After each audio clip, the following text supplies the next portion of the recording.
Hi guys, welcome back to our channel study path Telugu. ఈరోజు మన క్లాస్లో మనం RRB NTPC GS booster PYQ series మనం స్టార్ట్ చేస్తున్నాం. ఈరోజు మనం క్లాస్ 1 డిస్కస్ చేసుకుందాం.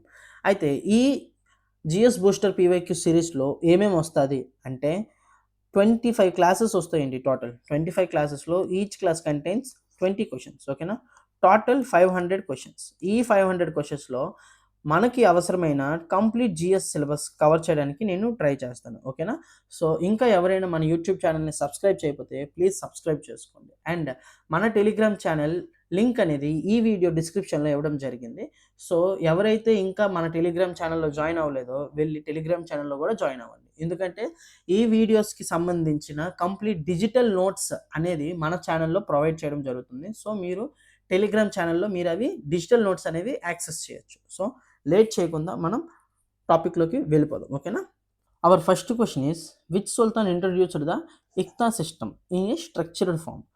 అసలు ఇక్తా సిస్టమ్ అంటే ఏంటంటే, ఇక్తా సిస్టమ్కి ఇంకో పేరు ఏంటంటే ల్యాండ్ గ్రాంటింగ్ సిస్టమ్ అండి. Land granting system.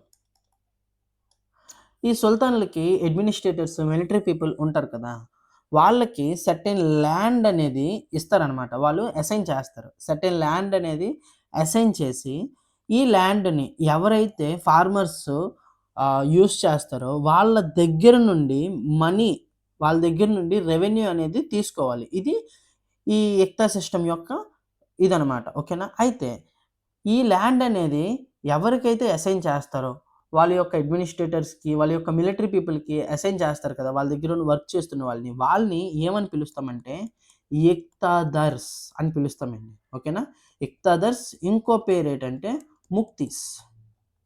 ఓకేనా, ఈ రెండు పేర్లతో పిలుస్తాం.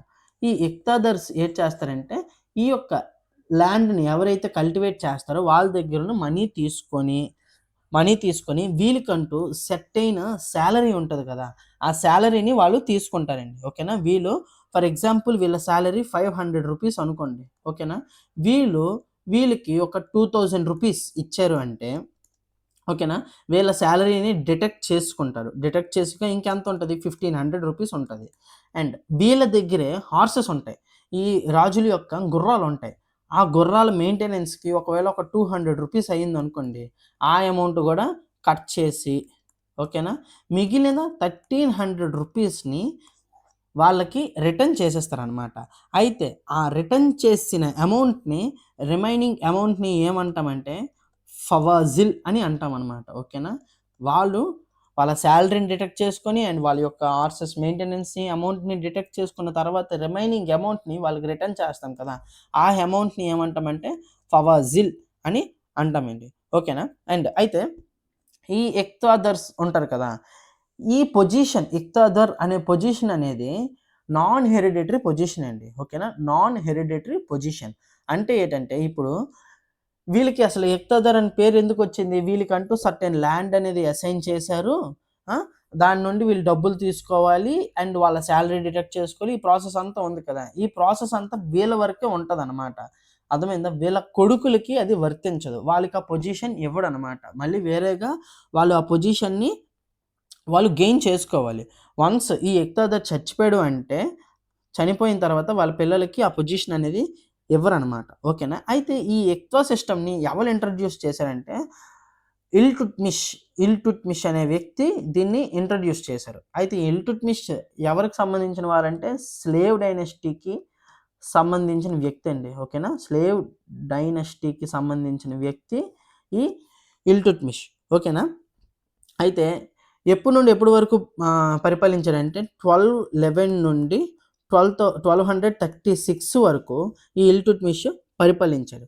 ఇతను ఈ ఇక్తా సిస్టమే కాకుండా ఇంకోటి చేశారు. ఇంకా ఏంటంటే కరెన్సీ రిఫార్మ్ అనేది జరిగిందండి ఇతని సమయంలోనే. ఓకేనా, కరెన్సీ రిఫార్మ్ అనేది జరిగింది.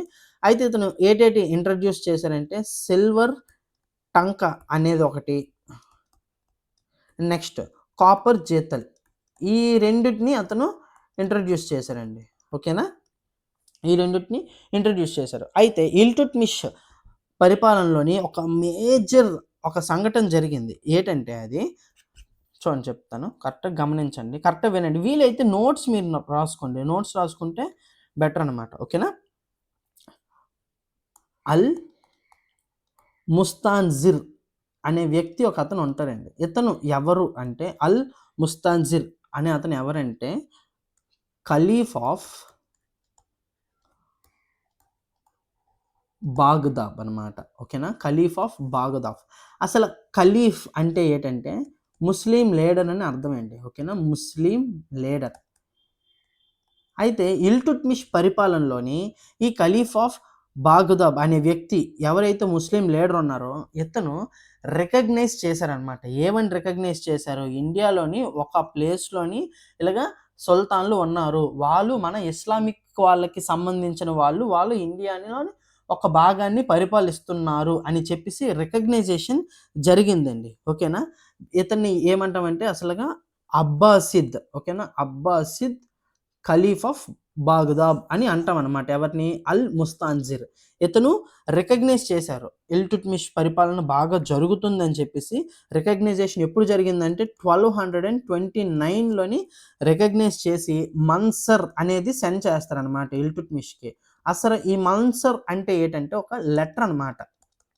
అర్థమైందా? మన్సర్ అనేది ఏంటంటే లెటర్. ఫార్మల్ లెటర్ అనమాట. ఇక్కడ ఇస్లామిక్ సంబంధించిన రాజులు ఉన్నారు అని చెప్పేసి లెటర్ పంపించి అప్పుడు లెజిటిమేట్ చేస్తారనమాట. ఓకేనా? లెజిటిమేట్ చేస్తారండి. అంటే అది యాక్ట్ కిందననమాట. ఫార్మల్‌గా వీళ్ళు రాజులు అని చెప్పేసి. అప్పుడే వీళ్ళు అప్పటి నుండి కదా స్లేవ్ నుండి సుల్తాన్‌గా వీళ్ళు చేంజ్ అవుతారండి. ఓకేనా? సుల్తాన్‌గా చేంజ్ అవుతారు. మీరు కరెక్ట్‌గా గమనిస్తే ఫస్ట్ ఈళ్ళు ఎవరు ఇల్టుట్మిష్, ఈ కుతుబుద్దీన్ ఐబక్ వీరున్నారు కదా! వీళ్ళు ఫస్ట్‌ది ఏ డైనస్టీ? స్లేవ్ డైనస్టీ కదా! మమలక్ డైనస్టీ కదా! అంటే స్లేవ్ డైనస్టీ. చూసారా? పేరులోని జనరల్‌గా వీరు రాజులు. కానీ స్లేవ్ అని ఉంది. మీకు ఈ డౌట్ వస్తే దానికి ఆన్సర్ ఇదే అనమాట. వీళ్ళకి అంతకు ముందు వరకు వీళ్ళకి రికగ్నైజేషన్ లేదనమాట.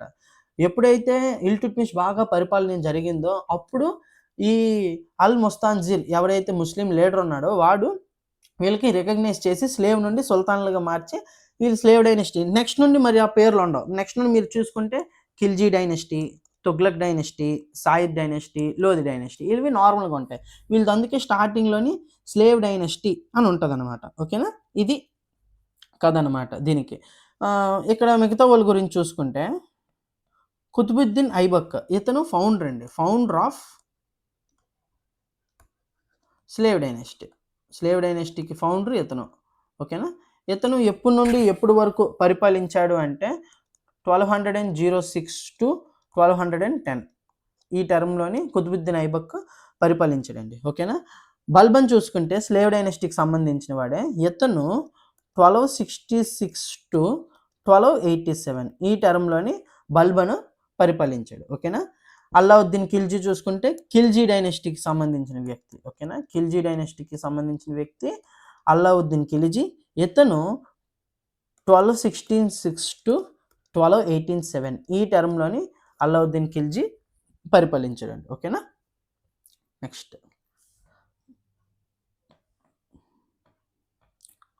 The non-corporation movement was called off by Gandhi after the violent act of.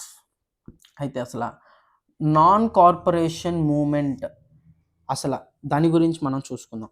ఈ నాన్ కార్పొరేషన్ మూవ్‌మెంట్ అనేది ఎప్పుడు స్టార్ట్ అయిందంటే ఆగస్ట్ 1, 1920లో స్టార్ట్ అయిందండి. ఓకేనా? అయితే ఇది స్టార్ట్ చేయడానికి గల ఎవరు స్టార్ట్ చేశారంటే గాంధీ గారు స్టార్ట్ చేశారు. ఓకేనా? మెయిన్ గోల్ ఏంటంటే to achieve Indian self rule అండి. ఓకేనా? ఇండియన్ సెల్ఫ్ రూల్ అంటే Swaraj.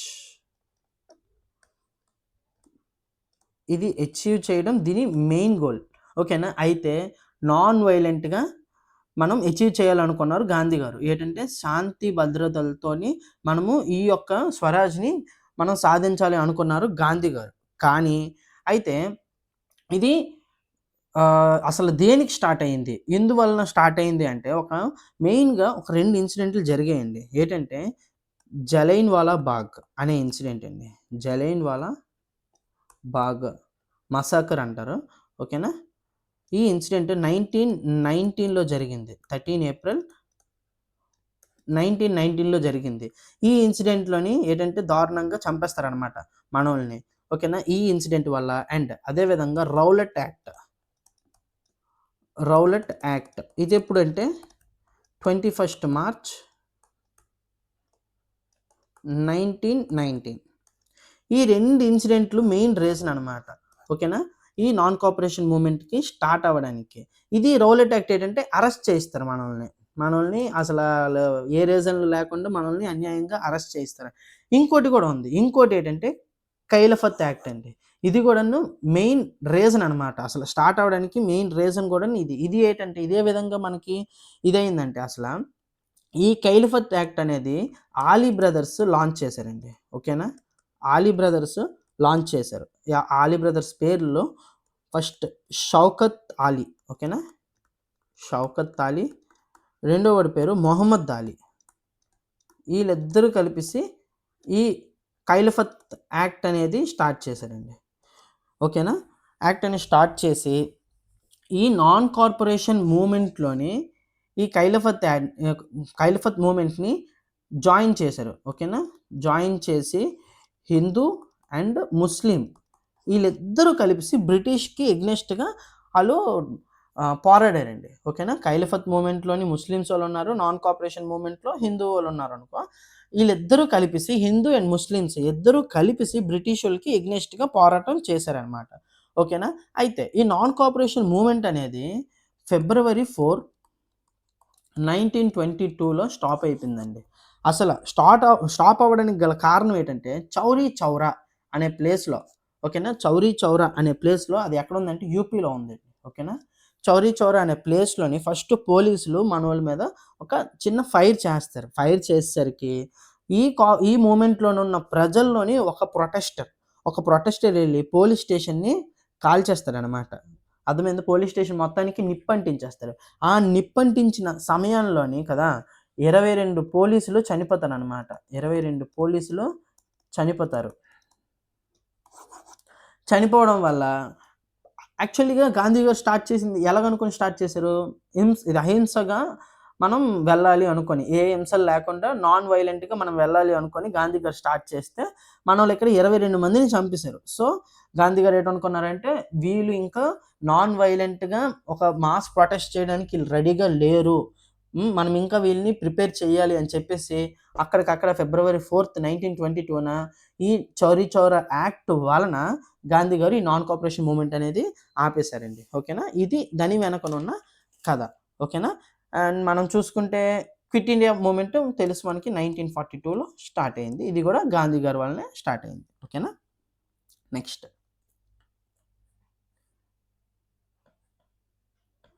Which country become the 11th member of ASEAN? అసలు ఏఎస్ఈఎన్ అంటే ఏంటి అంటే association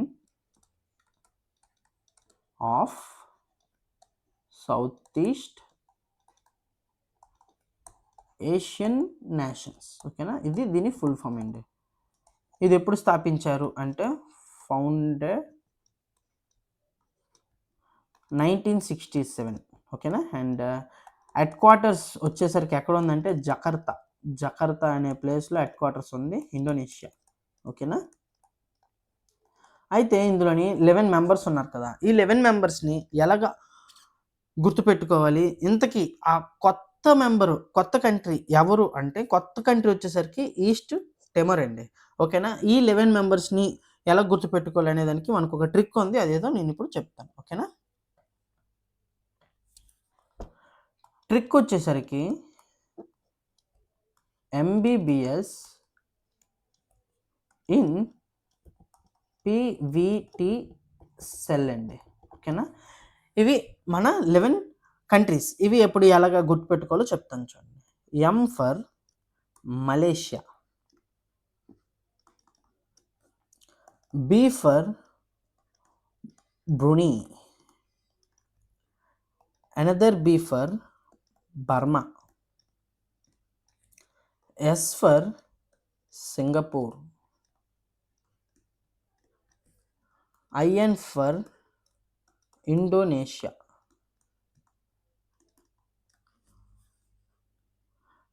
P for Philippines. V for Vietnam. T for Thailand. C for Cambodia. E for East Timor అండి. ఇదే మనకి న్యూ వన్ అనమాట. ఓకేనా, ఈ 11th యాడ్ చేయింది ఇదే. E for East Timor, L for Laos. ఓకేనా, ఇవి 11 కంట్రీస్ అండి. Association of South East Asian నేషన్లో ఉన్న ఇవి 11 కంట్రీస్. ఓకేనా, next in the Indian parliamentary system, various bills require different levels of scrutiny and approvals. Which of the following statements regarding money bill is the correct? Money bill గురించి చూసుకుంటే మనకి money bill అనేది article 110లో చెప్తారండి. ఓకేనా, article 110లో money bill గురించి మనకి ఉంటుంది. అసలు ఈ మనీ బిల్ గురించి మనం మాట్లాడుకుంటే ఇది first with prior recommendation of president.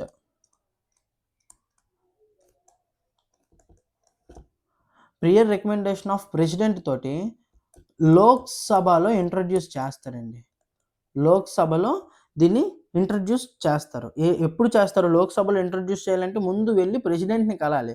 ఇలాగ మనం చేయాలనుకుంటున్నామంటే ప్రెసిడెంట్ రికమెండ్ చేస్తారు, అప్పుడే ఇది లోక్సభలోని ఇంట్రడ్యూస్ అవుతుందండి. లోక్సభలో ఇంట్రడ్యూస్ అయిన తర్వాత ఇది రాజ్యసభకి వెళ్తుందండి.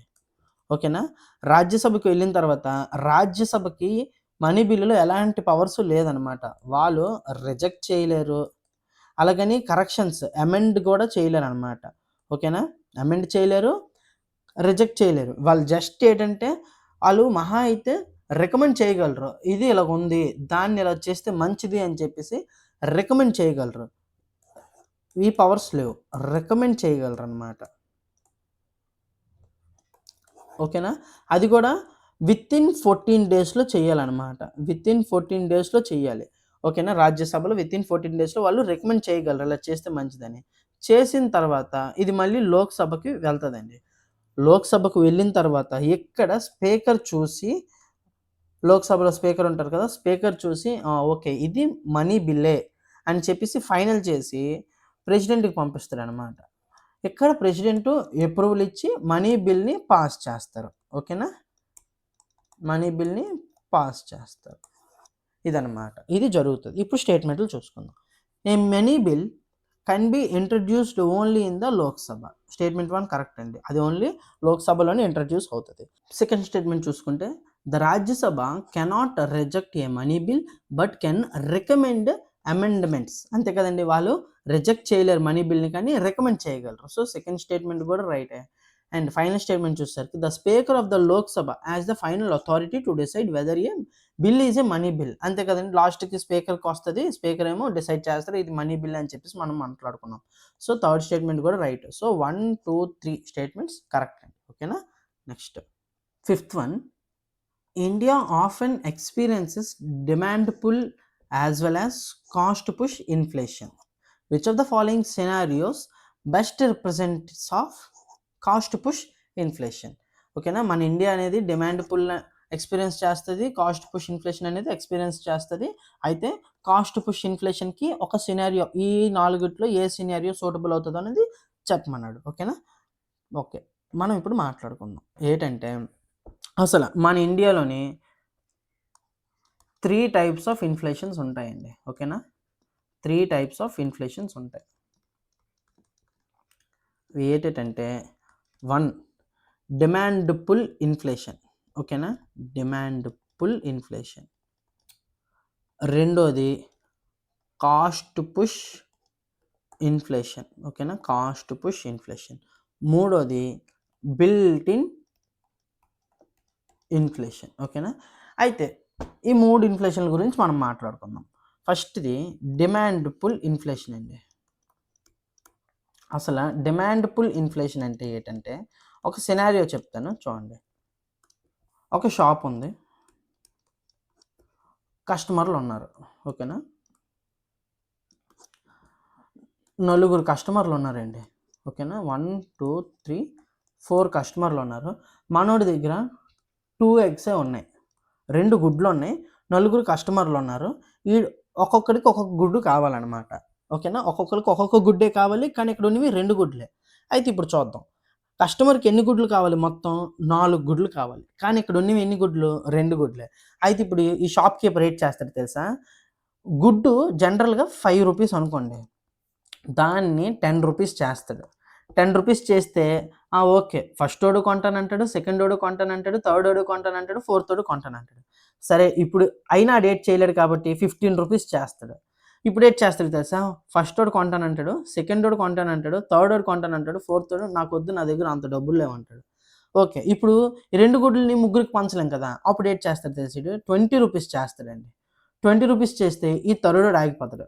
థర్డోడు ఆగిపోయి ఒక గుడ్డు ఈడికి, ఒక గుడ్డు ఈడికి ఇస్తాడనమాట. ఎంతకి? రూ. 20కి. అర్థమైందా? దీన్నే డిమాండ్ పుల్ ఇన్‌ఫ్లేషన్ అంటాం. అంటే ఏటంటే, మనకి సప్లై ఎంతుందో దానికన్నా ప్రొడక్ట్ యొక్క డిమాండ్ ఎప్పుడైతే పెరుగుతాదో దాన్నే మనం డిమాండ్ పుల్ ఇన్‌ఫ్లేషన్ అంటామనమాట. అర్థమైందా? మనకి కావాల్సింది 5 గుడ్లు. కానీ షాప్ కీపర్ దగ్గర ఉన్నవి 2 గుడ్లు. అర్థమైందా? మనకి కావాల్సిన దానికన్నాను అక్కడ ఉన్నవి తక్కువ అయిపోతే అర్థమైందా? దాన్నే మనం డిమాండ్ పుల్ ఇన్‌ఫ్లేషన్ అని అంటామండి. అర్థమైందా? అయితే ఈ డిమాండ్ పుల్ ఇన్‌ఫ్లేషన్ అనేది ఎప్పుడెప్పుడు జరుగుతది అంటే అవతలోడికి కస్టమర్‌కి ఇన్‌కమ్ పెరిగిపోయినప్పుడు. అంతే కదా! నా దగ్గర డబ్బులు ఎక్కువ ఉంటేనే కదా నేను కొనాలి అనుకుంటాను. అర్థమైందా? ఇన్‌కమ్ పెరిగిపోయినప్పుడు. 2 ప్రైస్ అనేది తగ్గిపోయినప్పుడు. Product price తగ్గిపోయిందనుకోండి. అప్పుడు మళ్ళీ ఇలాగ కొనాలి అనుకుంటారనమాట. అర్థమైందా? ఈ సినారియోస్‌లోని ఏం జరుగుతదంటే మేజర్‌గా ప్రైస్ అనేది ఇంక్రీజ్ అయిపోతది. అర్థమైందా? ఈ డిమాండ్ ఇన్‌ఫ్లేషన్‌లోని ప్రైస్ అనేది లాస్ట్‌కి ఇంక్రీజ్ అయిపోద్ది. ఇలా జనరల్‌గా చూస్తే ఇప్పుడు చూడు 2 గుడ్లున్నాయి. జనరల్‌గా రూ. 5 కానీ ఫైనల్ ప్రొడక్ట్ ఇంత ఇదవ్వడం వలన ఎంత అయిపోయింది? రూ. 20 అయిపోయిందనమాట. సో, ప్రైస్ అనేది ఇంక్రీజ్ అయింది. ఓకేనా? ఇది డిమాండ్ పుల్ ఇన్‌ఫ్లేషన్. ఇప్పుడు రెండోది కాస్ట్ పుష్ ఇన్‌ఫ్లేషన్ అంటే చూడండి దీనికి ఒక సినారియో మాట్లాడుకుందాం. జనరల్‌గా కాస్ట్ పుష్ ఇన్‌ఫ్లేషన్ ఏంటంటే రా మెటీరియల్ ఉంటది కదా! రా మెటీరియల్ కాస్ట్ పెరిగింది అంటే ఆటోమేటిక్‌గా దీంతో తయారైన ప్రొడక్ట్ అనేది పెరిగిపోద్దనమాట. అంతేనా? దీంతో తయారైన ప్రొడక్ట్ మెటీరియల్ కూడా పెరిగిపోద్ది. దీనికి ఎగ్జాంపుల్‌గా మనం ఏటి చూసుకుందామంటే ఒక రైస్ అనేది ఉంది కదా! రైస్ అనేది అమ్మినవాడు దీని ప్రైస్ పెంచాడండి. ఓకేనా? దీని రైస్ ప్రైస్ పెంచేస్తే వీడి దగ్గర ఈ రైస్ అనేది రెస్టారెంటోడు కొన్నాడు. ఓకేనా? రెస్టారెంటోడు కొని దీంతోని బిర్యానీ చేశాడండి. బిర్యానీ చేశాడు. ముందుగా వీడు రూ. 10కి అమ్మేవాడు రైస్ ఈడికి. ఈడు బిర్యానీ రూ. 100కి అమ్మేవాడు. ఇప్పుడు ఏటి చేసాడు తెలుసా ఈడు? రూ. 10 కాస్త ఈడు రూ. 20 చేసాడు. ఈడు ఆటోమేటిక్‌గా బిర్యానీ ప్రైస్ ఎంత చేస్తాడు? 100 నుండి 150 200 చేస్తాడు కదా! ఇప్పుడు కస్టమర్ వచ్చి ఏటన్నా రూ. 100 ఉన్న బిర్యానీ 200 చేసావంటే ఈడు రెస్టారెంటోడు ఏటి చెప్తాడు? బియ్యం రేట్ పెరిగిపోయిందన్న అంటాడు కదా! దీన్నే కాస్ట్ పుష్ ఇన్‌ఫ్లేషన్ అంటారండి. అర్థమైందా? రా మెటీరియల్ ప్రైస్ అనేది ఎప్పుడైతే పెరుగుతాదో ఆటోమేటిక్‌గా ప్రొడక్ట్ ప్రైస్ అనేది పెరుగుతదనమాట. ఓకేనా? దీన్నే మనం ఏటంటామంటే కాస్ట్ పుష్ ఇన్‌ఫ్లేషన్ అని అంటామనమాట. అయితే ఇదెప్పుడు జరుగుతదంటే ఈ రా మెటీరియల్ ప్రైస్ పెంచడానికి గల కారణం ఏంటి? ఏటంటే వీడి దగ్గర పనిచేసిన లేబర్ ఉంటారు కదా! వీళ్ళ దగ్గర పనిచేసిన లేబర్‌లు వాళ్ళ యొక్క జీతాలు మాకు పెంచండి అని చెప్పేసి పెంచేయండి అని అన్నాడనుకో వీడికి డబ్బులు ఎక్కువ పే చేస్తాడు కాబట్టి వీడి డబ్బులు వీడికి వాడి మెటీరియల్‌లోని కవర్ అవ్వాలి కాబట్టి వీడిక్కడ ప్రైస్ పెంచుతాడు. ఇక్కడ ప్రైస్ పెరిగితే ఆటోమేటిక్‌గా ప్రొడక్ట్ ప్రైస్ అనేది పెరిగిపోద్ది. అర్థమైందా? ఇది కాస్ట్ పుష్ ఇన్‌ఫ్లేషన్. ఇప్పుడు ఫైనల్‌ది బిల్ట్ ఇన్ ఇన్‌ఫ్లేషన్ అంటే ఏటంటే ఇది చాలా కామెడీగా ఉంటది చూడండి. వర్కర్స్ ఎవరైతే ఉన్నారో ఇప్పుడు చూడండి డిమాండ్ పుల్ అని ఫైనల్‌గా మనకేటి పెరిగింది? ఫైనల్ ప్రైస్ అని పెరిగింది. ఇక్కడ కూడాను కాస్ట్ పుష్‌లోని ఫైనల్‌గా ఏటి పెరిగింది? ప్రొడక్ట్ ప్రైస్ పెరిగిపోయింది. బిల్ట్ ఇన్‌లో ఏటి జరుగుతది తెలుసా? అన్న ఇక్కడ ప్రైస్ పెరిగిపోయిందన్న, ఇక్కడ ప్రైస్ పెరిగిపోయిందన్న, నేను బతకలేనన్నా అని చెప్పేసి ఈడేటంటాడు తెలుసా? సాలరీ పెంచన్నా అంటాడనమాట. అర్థమైందా? సాలరీ ఇంక్రీజ్ చేయమని చెప్తాడనమాట. అర్థమైందా? ఈ 2 పెరగడం వలన వీడు పెంచమంటారు. లేబర్ కాస్ట్ ఇక్కడ పెరిగిపోద్దనమాట. బిల్ట్ ఇన్ అంటే సింపుల్‌గా లేబర్ కాస్ట్ ఇంక్రీజ్ అవుతదనమాట. ఇదంతా ఒక సైకిల్ అండి. అర్థమైందా? ఇది పెరగడం వల్లే ఇది పెరిగింది కదా! అది మొత్తం ఒక సైకిల్ అనమాట. ఇవి డిమాండ్ పుల్ ఇన్‌ఫ్లేషన్ అంటే ఏటి? కాస్ట్ పుష్ ఇన్‌ఫ్లేషన్ అంటే ఏటి? బిల్ట్ ఇన్ ఇన్‌ఫ్లేషన్ అంటే ఏటి? ఓకేనా? ఇప్పుడు మనం క్వెషన్ చూద్దాం. ఓకేనా? అయితే మనోడు అడిగాడు which of the following scenarios best represent cost push inflation. ఓకేనా? కాస్ట్ పుష్ ఇన్‌ఫ్లేషన్ అంటే ఏటనుకున్నాం?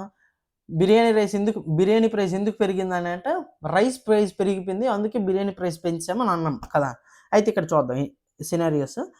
Sharp rise in consumer demand for automobiles during festival session. ఇది కాదు. Next increase in raw material costs that raises the price of final goods. ఇదండి. ఇది answer. ఈ scenario అనమాట cost push ఇన్‌ఫ్లేషన్‌ది. ఇక్కడ చూడండి ఏంటి రా మెటీరియల్ కాస్ట్ పెరగడం వలన ఫైనల్ గూడ్స్ ప్రైస్ అనేది పెరిగిపోతుందట. ఇదే కదా ఇది. సో ఈ 2 కాదు. ఓకేనా? ఇది. Next the spread of Buddhism across Asia involved royal patronage, missionary efforts and monastic institutions. Okay. Which of the following statements is correct regarding Buddhism? బుద్ధిజంలో ఏది కరెక్ట్ అని అడుగుతున్నాడు. బుద్ధుడి గురించి మనం ఇప్పుడు మాట్లాడుకుందాం. ఓకేనా? బుద్ధ ఇతను ఎప్పుడు జన్మించారు అంటే 563 బీసీలో జన్మించారండి. ఎక్కడ అంటే లుంబిని. ఓకేనా? లుంబిని అనే ప్లేస్‌లో నేపాల్ అక్కడ జన్మించారు. ఓకేనా? అయితే ఇక్కడ ఇతను ఎప్పుడు చనిపోయారంటే 483 బీసీలో చనిపోయారు. ఎక్కడంటే కుషినగర్ ఈ ప్లేస్‌లో ఇతను చనిపోయారండి. ఓకేనా? ఓకేనా? అయితే బుద్ధుడు ఏ క్లాన్‌కి బిలాంగ్ అంటే శాక్య క్లాన్‌కి బిలాంగ్ అండి. ఇతను శాక్య క్లాన్‌కి సంబంధించిన వాడు. ఓకేనా? ఇతని పేరు చైల్డ్‌హుడ్ నేమ్ ఏంటంటే సిద్ధార్థ. సిద్ధార్థ అనేది ఇతని చైల్డ్‌హుడ్ పేరు. అయితే మనందరికి తెలుసు బుద్ధుడు ఇంటి నుండి బయటికి వచ్చేసాడు. అయితే బుద్ధుడు ఇంటి నుండి బయటకు వచ్చేసినప్పుడు ఏజ్ ఎంత ఉందంటే లెఫ్ట్ ఓన్ టైమ్ 29 ఇయర్స్ అండి. అతను 29 సంవత్సరాలు ఉన్నప్పుడు ఇంటి నుండి బయటకు వచ్చేసాడు. అయితే బుద్ధుడికి ఒక దగ్గర జ్ఞానోపదేశం అయింది. ఎన్‌లైటన్‌మెంట్ అంటాం మనం కదా! ఇది ఎక్కడ జరిగిందంటే ఉరువెల అనే ప్లేస్‌లో జరిగింది. ఉరువెల. దాన్నే మనం ఇప్పుడు ఏటంటామంటే బోధ్‌గయ అనే ప్లేస్‌లో మనోడికి జ్ఞానోపదేశం జరిగింది. అయితే ఇది ఎక్కడుందంటే రివర్ నిరంజన దాని దగ్గరలో ఇది ఉందన్నమాట. బ్యాంక్ ఆఫ్ రివర్ వచ్చేసరికి నిరంజన. అయితే మనోడికి జ్ఞానోపదేశం అవ్వడానికి మనోడు ఏటి చేశాడంటే 49 రోజులు 49 డేస్ మెడిటేషన్ చేశాడనమాట. ఓకేనా? 49 డేస్ మెడిటేషన్ చేస్తే మనోడికి ఎన్‌లైట్‌మెంట్ జరిగింది. బుద్ధుడి అనదర్ నేమ్ వచ్చేసరికి లైట్ ఆఫ్ ఏషియా. ఓకేనా? లైట్ ఆఫ్ ఏషియా బుద్ధుడిది ఇంకో పేరు. Another name. ఓకేనా? అయితే మనోడికి ఈ ఎన్‌లైటన్‌మెంట్ జరిగిపోయిన తర్వాత ఫస్ట్ సెర్మన్ ఇచ్చాడనమాట. First speech.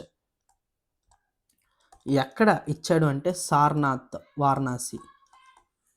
సారనాథ్, వారణాసి అనే ప్లేస్‌లో మనోడు ఫస్ట్ సెర్మన్ ఇచ్చాడు. ఓకేనా? అయితే బుద్ధుడి గురించి తన యొక్క లైఫ్‌లో చూసుకుంటే తన యొక్క లైఫ్‌లోని జరిగిన ఇంపార్టెంట్ విషయాలన్నీను కొన్ని సింబల్స్‌తో ఇండికేట్ చేశారండి. ఓకేనా? ఆ సింబల్స్ ఏటో చూద్దాం. ఇంపార్టెంట్‌వన్నీను సింబల్‌తో ఇండికేట్ చేశారు. అవేటో మనం చూద్దాం. తన బర్త్ వచ్చేసరికి లోటస్‌తో ఇండికేట్ చేశారండి. ఓకేనా? తను బర్త్ అనేది లోటస్‌తో ఇండికేట్ చేశారు. తను మనోడు బయటకు వచ్చాడు కదా! ఇంటి నుండి రెనన్సియేషన్, హౌస్ రెనన్సియేషన్ అంటారండి. ఓకేనా? దీన్ని దేనితో ఇండికేట్ చేశారంటే ఆర్స్‌తో ఇండికేట్ చేశారు. ఓకేనా? ఈ హౌస్ రెనన్సియేషన్‌ని ఏమంటాము అంటే మహా బినిష్క్రమణ అని అంటామండి. ఓకేనా? మహా బినిష్క్రమణ అని అంటాం. ఓకేనా? అండ్ ఎన్‌లైటన్‌మెంట్‌ని దేనితో రిప్రజెంట్ చేసామంటే బోధి ట్రీ. ఓకేనా? మనోడు ఎందుకంటే బోధి ట్రీ దగ్గరే కదా జ్ఞానోపదేశం పొందాడు. కనుక బోధి ట్రీతోని దాన్ని రిప్రజెంట్ చేశాడు. దీన్ని వచ్చేసరికి నిర్వణ అని అంటాం అన్నమాట. ఎన్లైటన్మెంట్నే ఏమంటాం, నిర్వణ అని కూడా అంటాం. ఓకేనా. ఫస్ట్ సెర్మన్, ఫస్ట్ స్పీచ్, దీన్ని వీల్తో ఇండికేట్ చేశారండి. ఓకేనా, వీల్తో ఇండికేట్ చేశారు. దీన్ని ఏమంటామంటే ఫస్ట్ సెర్మన్ని ధర్మచక్ర పరివర్తన అని అంటాం. ఓకేనా, ధర్మచక్ర పరివర్తన.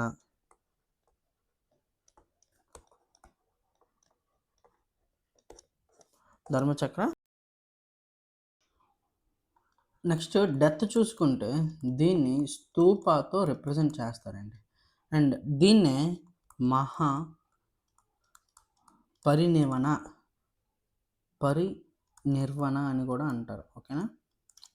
అండ్ ఇక్కడ మనం చూసుకుంటే ఇక్కడ మనకి 2 టైప్స్ ఆఫ్ స్కూల్స్ ఉంటాయండి. ఒకటి మహాయాన, ఇంకోటి హినయాన అని 2 టైప్స్ ఆఫ్ స్కూల్స్ ఉంటాయి.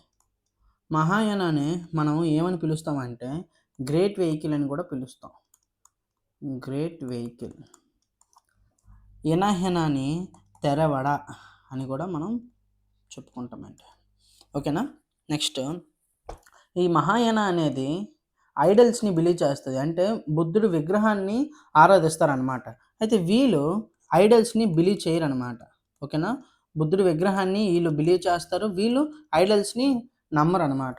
అండ్ బుద్ధుడికి రీబర్త్ ఉందని చెప్పేసి వీళ్ళు నమ్ముతారు. ఓకేనా, రీబర్త్ ఉందని నమ్ముతారు, వీళ్ళు రీబర్త్ అనేది లేదు అని నమ్ముతారనమాట.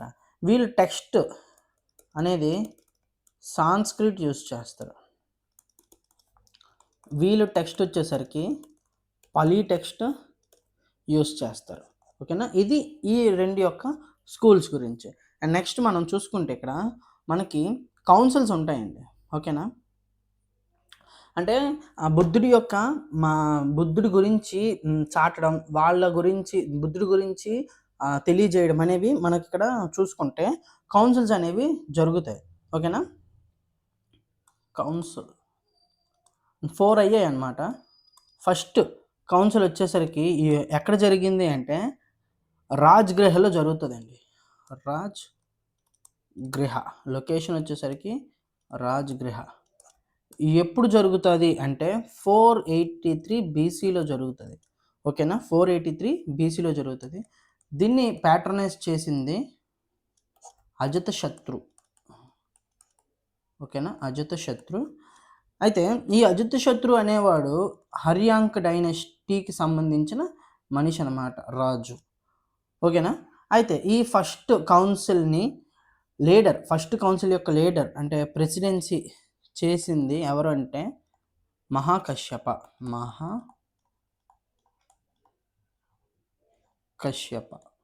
ఓకేనా, ఫస్ట్ కౌన్సిల్ ఇది. నెక్స్ట్ సెకండ్ కౌన్సిల్ వచ్చేసరికి ఎక్కడ లొకేషన్ అంటే వైశాలి. ఓకేనా, వైశాలి 383 బీసీలో జరిగిందండి. 383 బీసీలో జరిగింది. దీని ప్యాటర్నేజ్ వచ్చేసరికి కలశోక. ఇతను కలశోక అనే రాజు శిశునాగ డైనస్టీకి సంబంధించిన వాడు, శిశునాగ.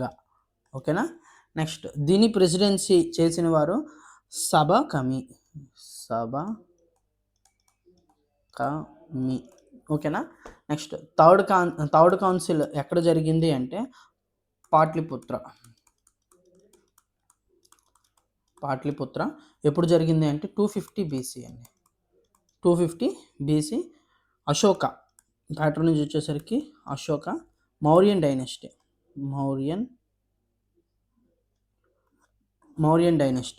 అండ్ దీని లీడర్ వచ్చేసరికి మొగలిపుట్ట తుస్స. ఓకేనా, మొగలిపుట్ట తుస్స. నెక్స్ట్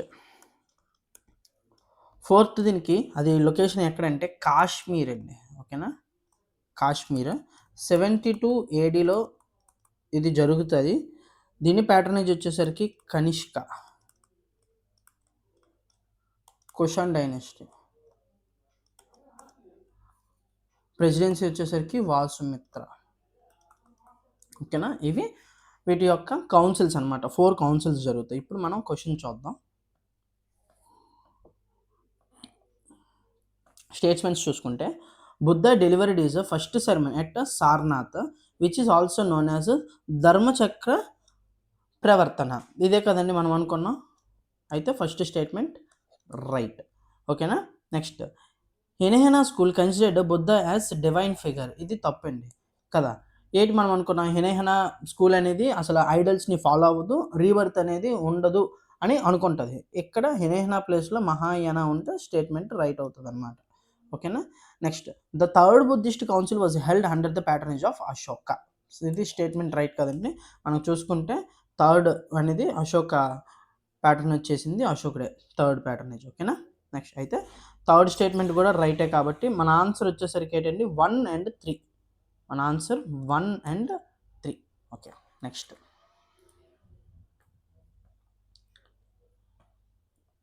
ఇన్ హ్యూమన్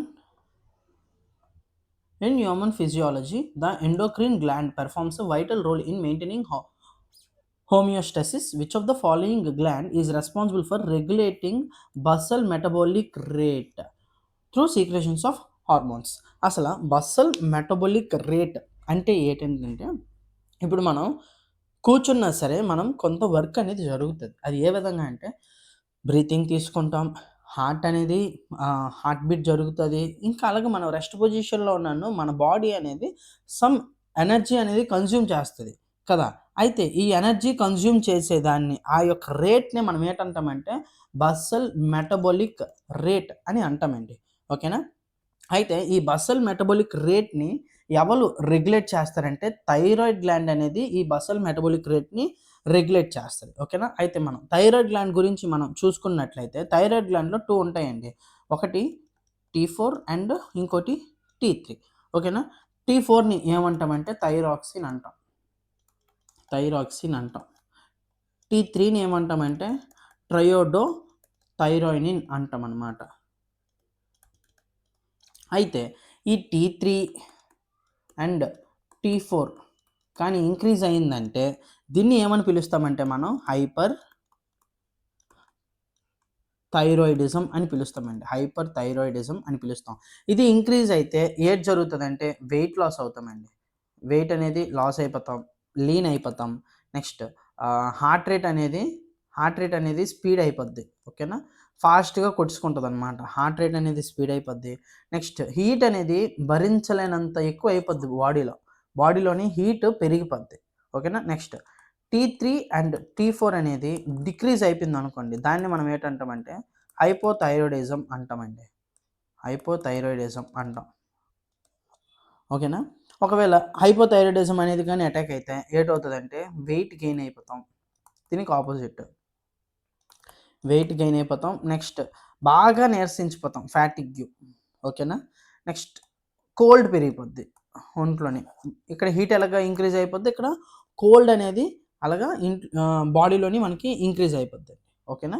నెక్స్ట్, మనం పిట్యూటరీ గ్లాండ్ గురించి చూసుకుంటే, పిట్యూటరీ గ్లాండ్ మనం ఏంటంటామండి మాస్టర్ గ్లాండ్ అని కూడా పిలుస్తాం కదండి. పిట్యూటరీ గ్లాండ్ని మనం మాస్టర్ గ్లాండ్ అని కూడా పిలుస్తాం. ఈ పిట్యూటరీ గ్లాండ్ TSHని రిలీజ్ చేస్తుందండి కదా.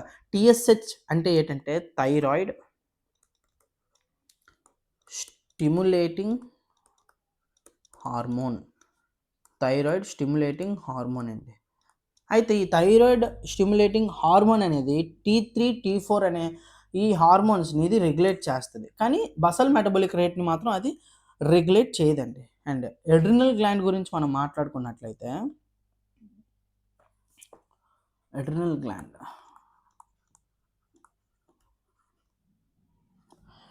గ్లాండ్ గురించి మనం మాట్లాడుకున్నట్టయితే adrenal gland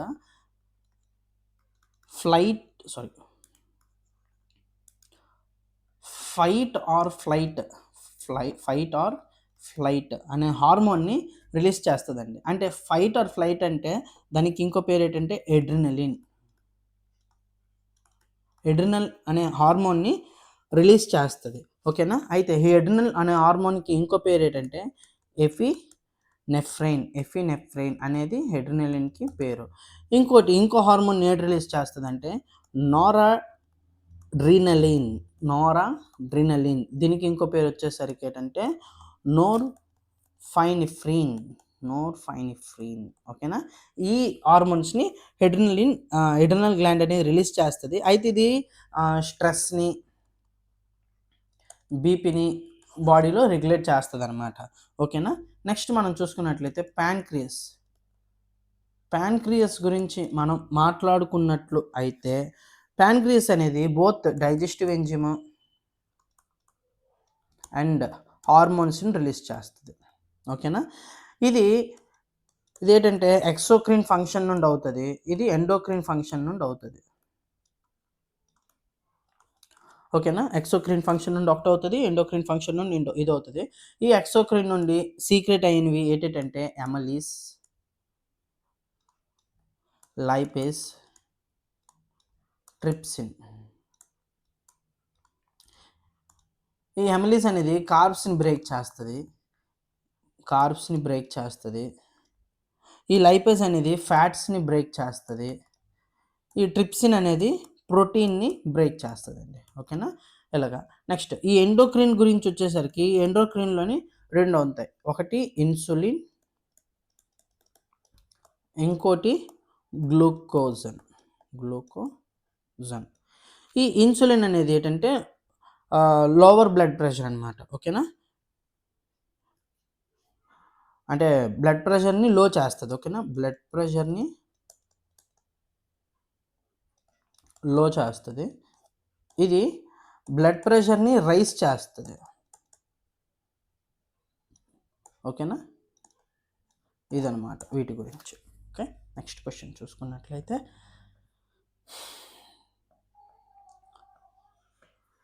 Alaknanda river originates from the which of the following. ఏ గ్లేషియర్ నుండి అలకనంద రివర్ అనేది ఒరిజినేట్ అవుతుంది అంటే ఇక్కడ చూసుకుంటే సతోపంత్ గ్లేషియర్ నుండి అలకనంద రివర్ అనేది మనకి ఆరిజినేట్ అవుతుందండి.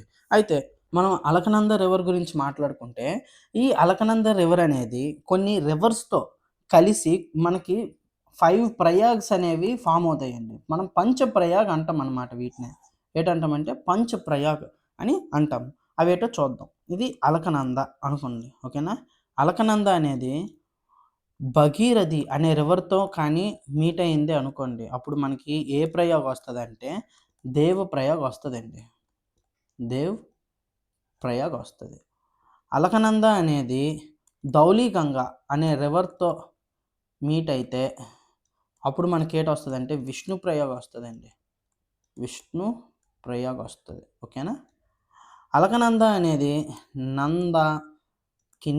నందాకిని అనే రివర్తో మీట్ అయితే మనకి ఏంటి వస్తుందంటే నందప్రయాగ్ వస్తుందండి. నందప్రయాగ్ వస్తుందండి. నెక్స్ట్ అలకనంద అనేది పిండర్ అనే రివర్తో మీట్ అయితే కర్ణప్రయాగ్ వస్తుంది. కర్ణప్రయాగ్. అదే అలకనంద అనేది మందాకిని అనే రివర్తో మీట్ అయితే రుద్రప్రయాగ్ వస్తుందండి మనకి. ఓకేనా. రుద్రప్రయాగ్ వస్తుంది. అయితే ఇది లాస్ట్లోని ఈ భగీరథి యాక్చువల్లీ ఇది లాస్ట్ మీట్ అవుతుంది అనమాట. భగీరథి మీట్ అయిన తర్వాత మనకి రివర్ గంగా వస్తుంది అనమాట. ఇవన్నీ కలిసి వెళ్ళి ఇందులో కలిసిపోతాయి అన్నమాట, గంగాలో. ఓకేనా. ఇది అలకనంద గురించి. అయితే ఈ జీము గ్లేషియర్ గురించి మనం మాట్లాడుకున్నట్లయితే ఇది ఈస్టర్న్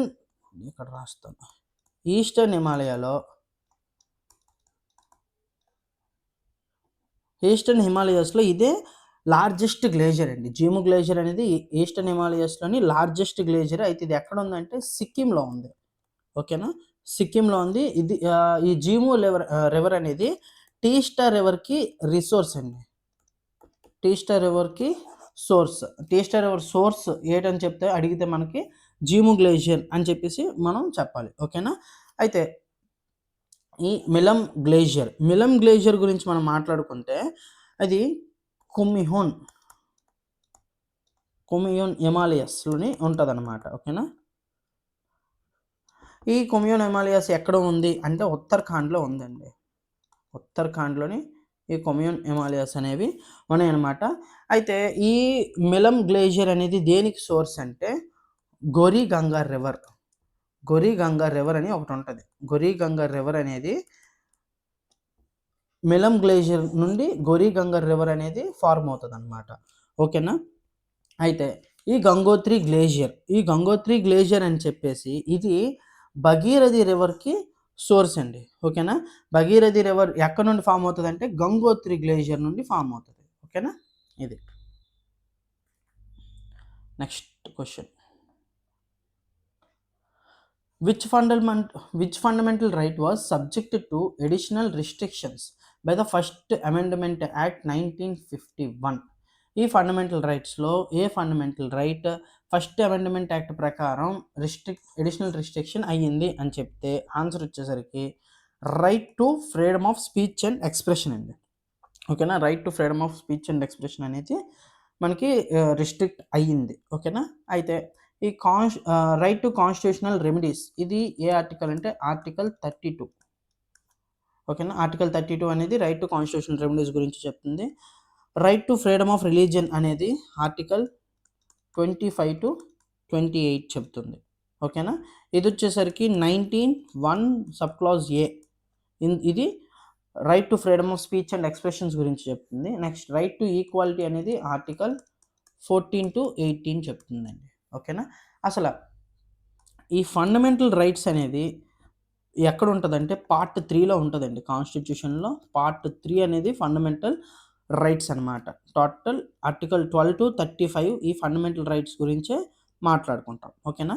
అయితే ఇది ఎక్కడి నుండి మనం తీసుకొచ్చామంటే యుఎస్ఏ కాన్స్టిట్యూషన్ నుండి మనం ఇది బారో చేసాం. ఓకేనా. నెక్స్ట్ ఈ ఫండమెంటల్ రైట్స్నే మనం ఇంకోటి ఏంటంటామంటే మగ్నా కార్టా ఆఫ్ ఇండియా అని కూడా మనం ఈ ఫండమెంటల్ రైట్స్కి మనం అంటామన్నమాట. అయితే ఈ ఫండమెంటల్ రైట్స్ అనేది మనం అమెండ్ చేయగలమా, మనం దీన్ని మార్చగలమా అంటే మార్చగలం. ఎప్పుడు ఏ ఆర్టికల్లో ఉందంటే ఆర్టికల్ 368 ప్రకారం కాన్స్టిట్యూషన్ని అమెండ్మెంట్ చేసినప్పుడు ఈ ఫండమెంటల్ రైట్స్ అనేవి మనం అమెండ్మెంట్ చేయగలం. అయితే అమెండ్మెంట్ చేయాలంటే మనకి బిల్ ఉండాలి కదా. ఆ బిల్ అనేది 2 హౌసుల నుండి లోక్సభ నుండి అండ్ రాజ్యసభ నుండి ఇంట్రడ్యూస్ అయ్యి ఉండాలి. రెండు సభల నుండి మనకి బిల్ రావాలి. నెక్స్ట్ అది ఏ మెజారిటీ అంటే స్పెషల్ మెజారిటీ తోటి రావాలి. ఆ బిల్ అనేది రావాలి. వచ్చిన తర్వాత సైన్ ఆఫ్ ప్రెసిడెంట్ సిగ్నేచర్ చేస్తే అవుతుంది అనమాట. Sign of president. ఈ విధంగా ఎఫ్ఆర్స్ అనేది మనం అమెండ్ చేయగలం. అయితే మనకి ఎన్ని ఫండమెంటల్ రైట్స్ ఉన్నాయి అనేది ఒకసారి చూద్దాం. ప్రజెంట్ మనకి 6 ఫండమెంటల్ రైట్స్ ఉన్నాయండి. 6 ఫండమెంటల్ రైట్స్ ఉన్నాయి ప్రజెంట్ మనకి. ఓకేనా. ఏంటి అని చూద్దాం. ఫస్ట్ రైట్ టు ఈక్వాలిటీ ఇది ఆర్టికల్ 14 to 18 అండి. ఓకేనా. Article 14 to 18 right to equality. Next right to freedom article 19 to 22. ఈ ఆర్టికల్ 19లో మళ్ళీ సబ్ ఉంటాయండి. ఓకేనా. ఇవి మళ్ళీ మనం నెక్స్ట్ క్లాస్లో ఇంకెప్పుడైనా మనం డిస్కస్ చేసుకుందాం. ఓకేనా. నెక్స్ట్ రైట్ ఎగ్నెస్ట్ ఎక్స్ప్లోయిటేషన్ అండి.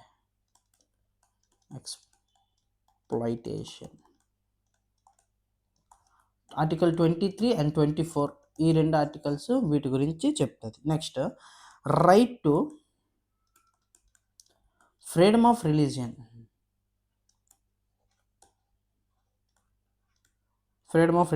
ఇది ఆర్టికల్ 25 to 28. ఓకేనా. Right to freedom of religion article 25 to 28 అండి. ఓకే. నెక్స్ట్ కల్చరల్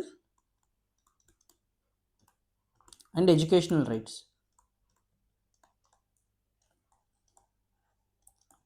ఇవి ఆర్టికల్ 29 and 30. ఆర్టికల్ 29 and 30లోని ఇది ఉంటుంది. Next right to constitutional remedies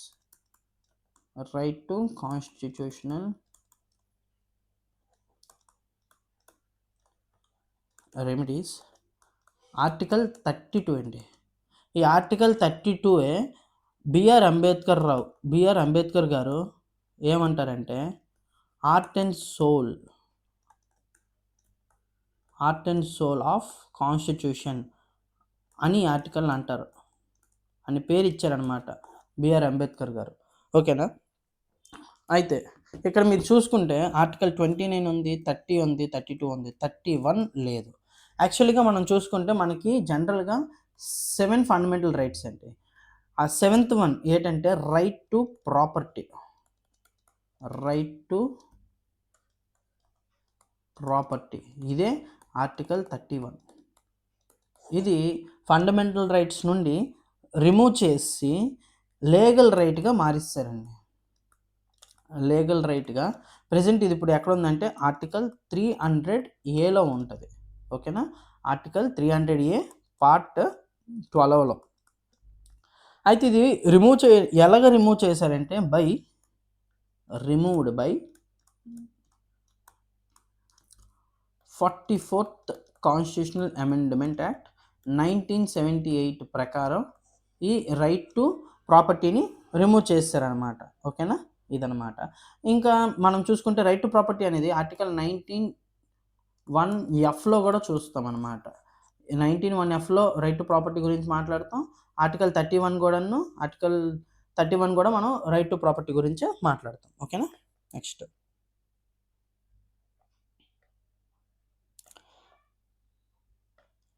commercial banks keep the deposits with RBI. These deposits are called okay. Commercial banks అనేవి for example మనం HDFC, axis ఇవన్నీ చూసుకుంటే అవి కొన్ని డిపాజిట్స్ ఆర్బీఐ దగ్గర దాచుకుంటాయట. అయితే ఆ డిపాజిట్స్ని ఏమంటారు అని అంటున్నాడు అనమాట. ఆ డిపాజిట్స్ని ఏమంటారంటే రిజర్వ్స్ అని అంటారు. ఇక్కడ మనం చూసుకుంటే మనకు ఒక 2 ఇంపార్టెంట్ టర్మ్స్ ఉంటాయండి. ఏంటంటే ఒకటి సిఆర్ఆర్ అంటే ఏంటంటే క్యాష్ రిజర్వ్ రేషియో. ఓకేనా. క్యాష్ రిజర్వ్ రేషియో అంటే ఏంటంటే ఈ కమర్షియల్ బ్యాంక్స్ అనేవి క్యాష్ రూపంలో, ఓకేనా, క్యాష్ రూపంలో ఆర్బీఐ దగ్గర కొంత అమౌంట్ అనేది రిజర్వ్ చేసి ఉంచుతుంది అనమాట. అర్థమైందో. దాన్ని మనం ఏంటంటామంటే క్యాష్ రిజర్వ్ రేషియో అంటాం. కొంత పర్సెంటేజ్ ఆఫ్ అమౌంట్ వాళ్ళకు వచ్చిన డిపాజిట్స్లో, అర్థమైందో, బ్యాంకుకు వచ్చిన డిపాజిట్స్లో కొంత పర్సెంటేజ్ ఆఫ్ అమౌంట్ని క్యాష్ రూపంలోని ఆర్బీఐ దగ్గర వాళ్ళు రిజర్వ్ చేసి ఉంచుతారు. ఓకేనా. దీన్ని ఏమంటామంటే మనం క్యాష్ రిజర్వ్ రేషియో అని మనం పిలుస్తాం. నెక్స్ట్ ఇంకో టర్మ్ వచ్చేసరికి ఎస్ఎల్ఆర్. ఓకేనా. ఎస్ఎల్ఆర్ అంటే statutory liquidity ratio. Statutory liquidity ratio అంటే ఏంటంటే సేమ్ రిజర్వ్ చేస్తారనమాట ఆర్బీఐ దగ్గర. కాకపోతే ఏ రూపంలోని క్యాష్ రూపంలో కాకుండా చెక్స్ రూపంలో, మ్యూచువల్ స్టాక్స్ రూపంలో, అంటే మనీ రూపంలో కాకుండా నెక్స్ట్ డాక్యుమెంట్స్ రూపంలో, గోల్డ్ రూపంలో, ఇలాగా వాళ్ళ దగ్గర రిజర్వ్ చేసేదాన్ని మనం స్టాట్యుటరీ లిక్విడ్ రేషియో అంటాం. క్యాష్ రూపంలో ఉంచేదాన్ని మనం క్యాష్ రిజర్వ్ రేషియో అని చెప్తాం అనమాట. ఓకేనా. నెక్స్ట్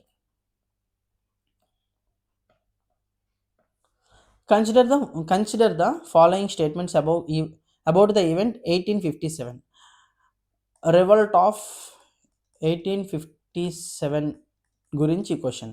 దీన్నే మనం ఏంటన్నామంటే ఇండిపెండెన్స్, స్టార్టింగ్ ఇండిపెండెన్స్ అని కూడా అంటాం అనమాట. స్టార్టింగ్ రెబిలియన్ ఫర్ ఇండిపెండెన్స్ అంటే మొట్టమొదటి జరిగిన యుద్ధం అనమాట ఇది, ఇండిపెండెన్స్ గురించి. ఓకేనా. అర్థమైందా. అయితే స్టేట్మెంట్స్ చూసుకుంటే ఫస్ట్ది Rani Lakshmibai lead the revolt in Jhansi against the British annexation policy. Okay. అయితే మనందరికి తెలుసు రాణి లక్ష్మీబాయి ఝాన్సీ అనే ఊరికి ప్రాధాన్యతగా నిలిచింది, బ్రిటిష్కి ఎగ్నెస్ట్గా పోరాడింది అని చెప్పేసి మనకి తెలుసు. అయితే రాణి లక్ష్మీబాయి ఈ 1857 రివాల్ట్లో పాల్గొనడానికి గల కారణం ఏంటంటే డాక్ట్రిన్ ఆఫ్ ల్యాబ్స్ అనే ఒక చట్టాన్ని తెస్తారండి. డాక్ట్రిన్ ఆఫ్ ల్యాబ్స్ అని బ్రిటిష్ వాళ్ళు ఒక చట్టాన్ని తెస్తారు. ఎవరు తెస్తారంటే డాల్ హౌసీ అనే వ్యక్తి ఈ డాక్ట్రిన్ ఆఫ్ ల్యాబ్స్ అనేది ఒక చట్టాన్ని తెస్తాడు. ఎప్పుడంటే 1848లో తెస్తాడనమాట. అసలు ఇంతకీ చట్టం ఏంటంటే రాజులు ఉంటారు కదా, ఆ యొక్క ఇప్పుడు ఝాన్సీ అనే దేశం ఉంది. ఈ ఝాన్సీ అనే దేశంకి ఒక రాజు ఉన్నాడనమాట. ఆ రాజు చనిపోయిన తర్వాత రాజుకి తన సొంత కుమారుడు ఉంటే అప్పుడు ఆ రాజ్యం అనేది ఆ కుమారుడికి చెందుతుంది. ఒకవేళ ఆ రాజుకి కుమారుడు లేకపోతే ఆ రాజ్యం అనేది బ్రిటిష్ వాళ్ళు ఆక్రమించుకుంటారని చెప్పేసి అది ఈ చట్టం అనమాట. డాక్ట్రిన్ ఆఫ్ ల్యాబ్స్ అనేది. అర్థమైందా? ఈ డాక్ట్రిన్ ఆఫ్ ల్యాబ్స్ అనేది ఆ చట్టం అనమాట. అయితే ఇక్కడ చూసుకుంటే రాణి లక్ష్మీబాయి భర్త పారిపోతాడనమాట. పారిపోతాడు. పారిపోతాడు.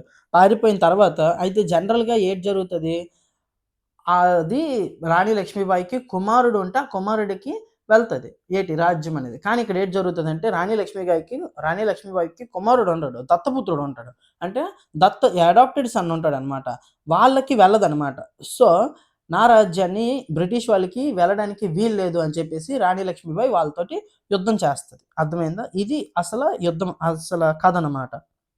అయితే రాణి లక్ష్మీబాయికే ఇంకో పేరుంది. అది ఏటి అంటే ఇండియాస్ టైటిల్.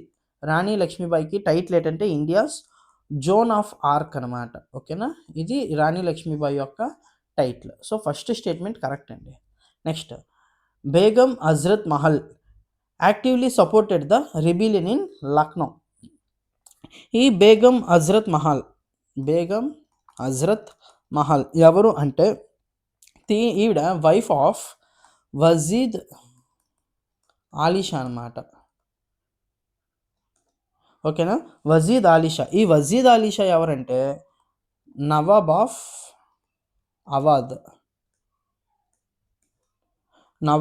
అవధ్ అనమాట.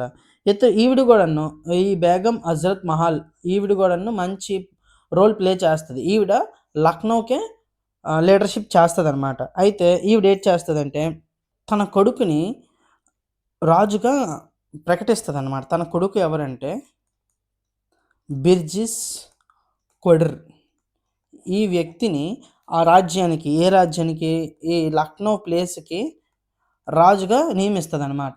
దానికి వీళ్ళేటి చేస్తారంటే ఈ 1857 రివాల్ట్‌లోని లక్నో మీద కూడా పడతారు. సో, ఈ టైంలోని ఈ బేగం హజ్రత్ మహల్ అనే ఆవిడ ఇది బ్రిటిష్‌కి ఎగ్నెస్ట్‌గా ఇక్కడ వర్క్ చేస్తదనమాట. సో, సెకండ్ స్టేట్మెంట్ కూడా రైట్. అండ్ ఇక్కడ చూసుకుంటే రాణి లక్ష్మీబాయి యొక్క భర్త పారిపోడండి. 1853లో చనిపోతారు ఆయన. ఓకేనా? 1853లో చనిపోతారు. సో, చనిపోయిన తర్వాత ఆళ్ళ రాజ్యాన్ని ఝాన్సీ అనే రాజ్యాన్ని వాళ్ళు బ్రిటిష్ వాళ్ళు ఆక్రమించుకోవాలనుకునే సమయంలోని రాణి లక్ష్మీబాయి ఏమో పోరాడుతదనమాట. ఓకేనా? Next Nana Sahib surrendered early and negotiated peace with the British. ఈ స్టేట్మెంట్ తప్పండి. ఇతను సరెండర్ అవ్వరనమాట. అయితే ఇంతకీ నానా సాహెబ్ ఎవరు అంటే నానా సాహెబ్ అడాప్టెడ్ సన్ అనమాట. ఇతను కూడా దత్తపుత్రుడే. ఎవరికి? Adopted son of Peshwa Bajirao II యొక్క దత్తపుత్రుడు ఎవరండి? నానా సాహెబ్ అనమాట. ఇతను కూడాను 1857 రివాల్ట్‌లోని మంచి రోల్ ప్లే చేశారు. ఇతను కాన్పూర్ అనే ప్లేస్‌కి నాయకుడిగా వ్యవహరించారనమాట. ఓకేనా? కాన్పూర్ అనే ప్లేస్‌కి నాయకుడిగా వ్యవహరిస్తే బ్రిటిష్ అతను ఎవరు? సర్ కొలిన్ క్యాంప్‌బెల్ అనే వ్యక్తి చేతిలో ఇతను ఓడిపోతాడనమాట. ఓకేనా? సర్ కొలిన్ క్యాంప్‌బెల్ అనే వ్యక్తి చేతిలోని నానా సాహెబ్ అనే వ్యక్తి ఓడిపోతారు. కానీ ఇతను సరెండర్ అవ్వరనమాట. అర్థమైందా?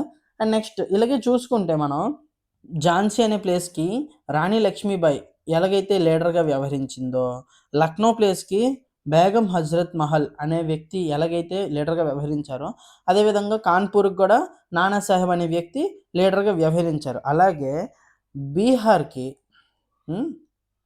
బీహార్‌కి కున్వర్ సింగ్ అనే వ్యక్తి లీడర్‌గా ఉన్నారనమాట. కున్వర్ సింగ్. నెక్స్ట్ గ్వాలియర్ అనే ప్లేస్‌కి తాంతియా తోప్ అనే వ్యక్తి లీడర్‌గా ఉన్నారని అనమాట. అయితే దీని ఆన్సర్ వచ్చేసరికి 1 and 2 ఓన్లీ.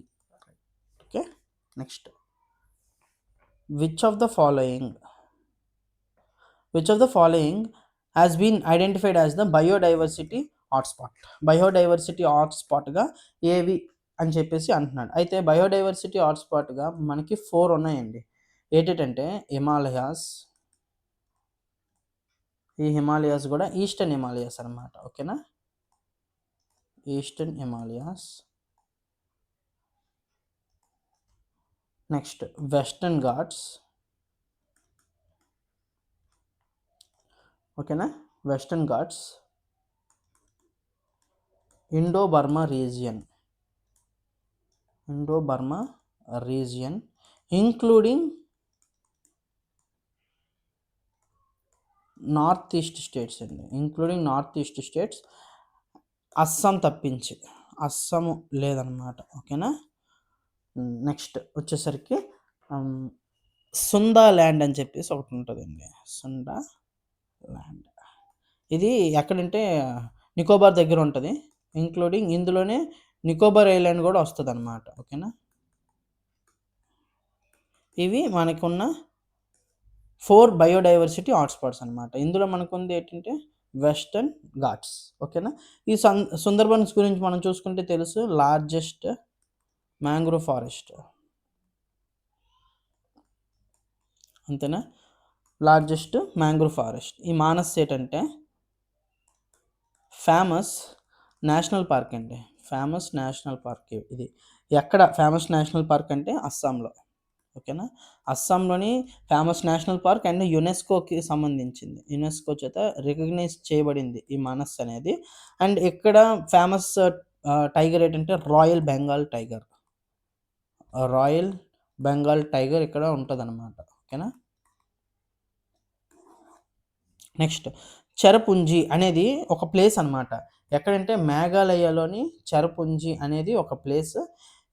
దీని ప్రత్యేకత ఏంటంటే ఇది వెట్టెస్ట్ ప్లేస్ అండి, వెట్టెస్ట్ ప్లేస్ ఇన్ ఇండియా. ఓకేనా. Sorry wettest place in earth, ఇండియాలో కాదు, ఎర్త్లోనే ఇది వెట్టెస్ట్ ప్లేస్ అనమాట. ఓకేనా, చెరపుంజి. నెక్స్ట్ క్వశ్చన్ వచ్చేసరికి which of the following is A discretionary power of the president of India. ఓకేనా. అయితే అసలు డిస్క్రిషనరీ పవర్ అంటే ఏంటంటే ప్రెసిడెంట్ ఒక నిర్ణయం తీసుకోవాలండి, అయితే ఆ నిర్ణయం వితౌట్ అడ్వైజ్ అనమాట, వితౌట్ ఎనీ అడ్వైజ్ ఫ్రమ్ సివైఎమ్స్, కౌన్సిల్ ఆఫ్ మినిస్టర్స్ చేత ఎలాంటి అడ్వైజులు ఎవరి చేత కూడా, కౌన్సిల్ ఆఫ్ మినిస్టర్ కాదు, ఎవరి చేత కూడా ఎలాంటి ఆర్ అదర్స్ ఎవరి చేత ఎలాంటి అడ్వైజులు తీసుకోకుండా ఒక డెసిషన్ ఆ డెసిషన్ తీసుకునే పవర్ అనేది దాన్ని ఏమంటామంటే డిస్క్రిషనరీ పవర్ అంటాం అనమాట. అది ప్రెసిడెంట్కి ఉంటుంది. అయితే ఈ 4 ఆప్షన్లో దేనికి ఏది సూటబుల్ అని చెప్పేసి అడుగుతున్నాడు. ఫస్ట్ ఆప్షన్ చూసుకుంటే డిసాల్వింగ్ ద లోక్సభ వితౌట్ అడ్వైస్. ఇది మనం చూసుకుంటే అకార్డింగ్ టు ద ఆర్టికల్ 85 ప్రకారం ఏంటంటే president advise council of ministers దగ్గర నుండి అడ్వైస్ తీసుకొని ప్రెసిడెంట్ ఏమో డిజాల్వింగ్ చేయాలన్నమాట లోక్సభని. ఓకేనా. సో ఇది కాదు. Next appointing the chief justice of India. ఇది చూసుకుంటే according to the article 124 of 2, ఈ ఆర్టికల్ ప్రకారం అసలు చీఫ్ జస్టిస్ ఆఫ్ ఇండియాని ఎలాగ అపాయింట్ చేస్తారంటే, ఇప్పుడు ప్రెజెంట్ ఉన్న చీఫ్ జస్టిస్ ఆఫ్ ఇండియాకి ప్రెసిడెంట్ అడ్వైజ్ అడుగుతాడు, నెక్స్ట్ చీఫ్ జస్టిస్ ఆఫ్ ఇండియాగా మనం ఎవరిని ఎంచుకుంటామని. అతను ఒకరిని అడ్వైజ్ చేస్తే ప్రెసిడెంట్ వారిని యాక్సెప్ట్ చేస్తారనమాట. మీ ప్రెజెంట్ సినారియో చూసుకున్నట్లయితే ప్రెజెంట్ లాస్ట్ 52nd ప్రెసిడెంట్ మీరు చూసుకుంటే బిఆర్ గవై అండి, బిఆర్ గవై. ప్రెజెంట్ ఇప్పుడు 53rd chief justice of India చూసుకుంటే మీరు సూర్యకాంత్. ఓకేనా. ప్రెజెంట్ సూర్యకాంత్ గారండి. ఇతను రీసెంట్గా November 23rd అనుకుంటా ఛార్జ్ తీసుకున్నారు. అయితే ఇతన్ని రికమెండ్ చేసింది ఎవరంటే బిఆర్ గవై గారు అనమాట. ప్రెసిడెంట్కి బిఆర్ గవై గారు నెక్స్ట్ చీఫ్ జస్టిస్ ఆఫ్ ఇండియాగా సూర్యకాంత్ ఉంటే బెటరు, ఎక్స్పీరియన్స్ ఉంది, మంచిగా చేస్తాడు అని చెబితే ప్రెసిడెంట్ ఏమో సూర్యకాంత్ని నెక్స్ట్ చీఫ్ జస్టిస్ ఆఫ్ ఇండియాగా ఎన్నుకుంటారనమాట. సో ఆప్షన్ బి కూడా కాదనమాట. Okay. Next appointing a prime minister when no party has a clear majority. ఇదనమాట. ఒక ఎలక్షన్ జరిగిన తర్వాత రెండు సమానంగా వస్తే, రెండు పార్టీలకి సమానంగా వస్తే అప్పుడు ప్రైమ్ మినిస్టర్ ఎవరు అని చెప్పేసి డెసిషన్ తీసుకోలేని సమయంలో ఉన్నప్పుడు అప్పుడు ప్రెసిడెంట్ ఎవరి సహాయం లేకుండా డైరెక్ట్గా అపాయింట్ చేయొచ్చు అనమాట. ప్రైమ్ మినిస్టర్ని. సో ఇది ఆన్సర్ దీనికి. Next giving assent to money bill మనం చూసుకున్నట్లయితే ఆర్టికల్ 110లో మనీ బిల్ గురించి ఉంటుంది. ప్రెసిడెంట్ జస్ట్ అప్రూవ్ చేస్తాడు అంతే తప్ప మనోడు అమెండ్ చేయలేడు, దాన్ని ఏటి చేయలేడు, జస్ట్ లాస్ట్లో సంతకం పెడతారు చిన్నది. సో ఇది కూడా కాదు. Next which among the following countries as the longest written constitution of the world? మన అందరికీ తెలిసిన ఆన్సర్ ఇండియన్ కాన్స్టిట్యూషనే అతి పెద్ద రిటన్ కాన్స్టిట్యూషన్ అనమాట ప్రపంచంలోని. ఓకేనా? అయితే ఇండియన్ కాన్స్టిట్యూషన్ని డ్రాఫ్ట్ చేయడానికి కాన్స్టిట్యూషన్ అసెంబ్లీ మనకి ఇది టేక్ కేర్ చేసింది. కాన్స్టిట్యూషన్ అసెంబ్లీని చైర్మన్ ఎవరు అనుకుంటే మనందరికీ తెలుసు, డాక్టర్ బిఆర్ అంబేద్కర్ గారు. దీని యొక్క చైర్మన్ అండి. అయితే మొత్తం డ్రాఫ్ట్ చేయడానికి మనకి 2 years 11 months 18 days పట్టింది. నియర్లీ 3 years కష్టపడ్డారండి మన ఇండియన్ కాన్స్టిట్యూషన్ని రాయడానికి. ఎప్పుడంటే December 9th 1946లో స్టార్ట్ చేస్తే November 26 1949కి కంప్లీట్ అయ్యిందండి. 1949లో కంప్లీట్ అయింది November 26కి. అయితే టోటల్ 11 సెషన్స్ హెల్డ్ చేశారనమాట. ఓకేనా? టోటల్ 11 సెషన్స్ హెల్డ్ చేశారు. మొత్తం అయిన ఖర్చు మనీ ఎంత అయింది అంటే 64 lakhs ఖర్చు చేశారండి. ఈ కాన్స్టిట్యూషన్ని రైట్ చేయడానికి 64 lakhs. అప్పట్లో 64 lakhs అంటే మనందరికీ తెలుసు చాలా ఎక్కువ. అయితే November 26 1949 కంప్లీట్ అయితే ఇది ఎన్ఫోర్స్మెంట్స్లోకి వచ్చేసరికి January 26 1950 ఇది ఎన్ఫోర్స్మెంట్లోకి వచ్చింది. అయితే 1949లో ఎన్ని ఆర్టికల్స్ ఉన్నాయి, ఎన్ని పార్ట్స్ ఉన్నాయి, ఎన్ని షెడ్యూల్స్ ఉన్నాయి, ప్రెజెంట్ ఎన్ని ఉన్నాయో చూద్దాం. ఓకేనా? 1949లో 395 ఆర్టికల్స్ ఉండేవి. ఓకేనా? 395 ఆర్టికల్స్ ఉండేవండి. ప్రెజెంట్ 470 ఆర్టికల్స్ ఉన్నాయి. ఓకేనా? నెక్స్ట్ 1949లోని 22 పార్ట్స్ ఉండేవి. ఇప్పుడు ఎన్ని ఉంటాయండి? 25 పార్ట్స్ ఉన్నాయండి. ఓకేనా? నెక్స్ట్ 1949లో 8 షెడ్యూల్స్ ఉన్నాయి. ప్రెజెంట్ 12 షెడ్యూల్స్ ఉన్నాయండి. ఓకేనా? ఇది మన ఇండియన్ కాన్స్టిట్యూషన్ గురించి. నెక్స్ట్ చూసుకుంటే next question, which of the following is a non volatile memory used to store firmware? అంటే నాన్ వాలటైల్ మెమరీ అంటే పెర్మనెంట్ మెమరీ. ఒకవేళ మనం ఏదైనా వర్క్ చేస్తున్నప్పుడు సిస్టమ్ ఆగిపోయినా సరే ఆ డేటా అనేది స్టోర్ అయ్యే ఉంటుంది, పెర్మనెంట్గా ఉంటుంది అనమాట. అంతేకాని అది చెరిగిపోదు. అర్థమైందో? నాన్ వాలటైల్ అంటే పెర్మనెంట్, వాలటైల్ అంటే టెంపరరీ అనమాట. ఓకేనా? వాలటైల్ అంటే టెంపరరీ. అయితే నాన్ వాలటైల్ మెమరీ వీటిలో ఏంటంటే రోమ్ అనేది నాన్ వాలటైల్ మెమరీ అండి. ర్యామ్ వాలటైల్ మెమరీ కాబట్టి కాదు. క్యాచే వాలటైల్ మెమరీ కాబట్టి కాదు. రిజిస్టర్ కూడా వాలటైల్ మెమరీ అండి. ఓకేనా? So our answer is Rome అనేది నాన్ వాలటైల్ మెమరీ. ఓకేనా? Next, The PM Kisan scheme provides income support to farmers. Which of the following statements is correct? ఇది ఈజీయే. పిఎం కిసాన్ స్కీమ్ అంటే అసలు ఏంటంటే ప్రధాన్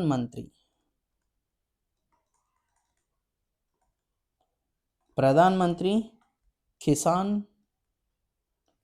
సమ్మాన్ నిధి.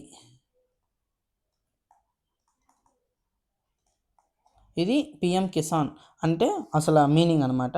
ఇది సెంట్రల్ స్కీమ్ అనమాట. ఓకేనా? సెంట్రల్ స్కీమ్ పైనుండి పిఎం నుండి దీనికి నిధులు వస్తాయి అన్నమాట. ఇది సెంట్రల్ స్కీమ్. ఇదేంటంటే అగ్రికల్చర్ చేసిన వాళ్ళకి కొంచెం ఫైనాన్షియల్గా అసిస్టెన్స్ ఇస్తుంది అనమాట. ఎంత ఇస్తుంది అంటే పెర్ ఇయర్ వచ్చేసరికి 6,000 రూపీస్ ఇస్తుందండి. పెర్ ఇయర్ 6,000 రూపీస్ ఇస్తుంది. 3 ఇన్స్టాల్మెంట్స్లో ఇస్తుందండి. 2,000 ఇలాగా మనకి 3 ఇన్స్టాల్మెంట్స్లోని 6,000 రూపీస్ పెర్ ఇయర్ ఇస్తుంది అనమాట పిఎం కిసాన్ కోటా కిందన. ఓకేనా? అయితే మన ఆన్సర్ చూసుకుంటే option B, it provides 6,000 annually in 3 equal instalments. ఓకేనా? అది. నెక్స్ట్ క్వశ్చన్ వచ్చేసరికి, which of the following statements which of the following statements about a black soil is correct? ఈ స్టేట్మెంట్స్లో బ్లాక్ సాయిల్కి ఏది కరెక్టు అని చెప్పేసి అడుగుతున్నాడు అనమాట. అయితే బ్లాక్ సాయిల్ గురించి మనం చూసుకున్నట్లయితే బ్లాక్ సాయిల్ మెయిన్గా దేని గురించి యూస్ చేస్తారంటే కాటన్ పండించడంలోనే బ్లాక్ సాయిల్ని ఎక్కువగా యూస్ చేస్తారండి. ఓకేనా. అండ్ దీనికి క్లే నేచర్ ఎక్కువ ఉంటుంది. ఓకేనా. It is rich in clay and ఏంటంటే మాయిశ్చర్ నేచర్ ఎక్కువ ఉంటుందండి. అంటే తేమగా ఎక్కువ ఉంటుంది అనమాట. అంటే వాటర్ని కొంచెం ఎక్కువ అబ్జర్వ్ చేసుకుంటుంది. ఓకేనా. సో అందువలన ఏంటంటే ఒక డ్రై రీజియన్లో, ఓకేనా, డ్రై రీజియన్లోని మనం ఈ క్లే అనేది, ఈ బ్లాక్ సాయిల్ అనేది వేసి ఈజీగా మనం పండించవచ్చు. అది డ్రై రీజియన్ అయినా సరే మనం బ్లాక్ సాయిల్ యూస్ చేసి మనం పండించవచ్చు అనమాట. అర్థమైందా? నెక్స్ట్ ఈ యొక్క బ్లాక్ సాయిల్లోని మనకి ఏటేటి ఉంటాయి అంటే కాల్షియం కార్బోనేట్ ఉంటుందండి. కాల్షియం కార్బోనేట్ ఉంటుంది, మెగ్నీషియం ఉంటుంది, పొటాష్ ఉంటుంది, లైమ్ ఉంటుంది. ఇవి మేజర్గా ఎక్కువగా బ్లాక్ సాయిల్లో ఉంటుందండి. అండ్ నెక్స్ట్ చూసుకున్నట్లయితే మేజర్గా మనకి ఈ సాయిల్ అనేది ఎక్కడ దొరుకుతుంది అంటే ఈ రీజియన్లో మనకి ఎక్కువ దొరుకుతుందండి. ఈ రీజియన్లోని ఈ రీజియన్లోని మనకి ఎక్కువ దొరుకుతుంది. ఇది ఏంటంటే డెక్కన్ కొంచెం నెక్స్ట్ పెనిన్సులర్ కొంచెం, ఈ రీజియన్లోని మనకి ఎక్కువగా బ్లాక్ సాయిల్ దొరకడం అనేది జరుగుతుంది. ఇప్పుడు మనం క్వశ్చన్లు చూద్దాం. ఓకేనా.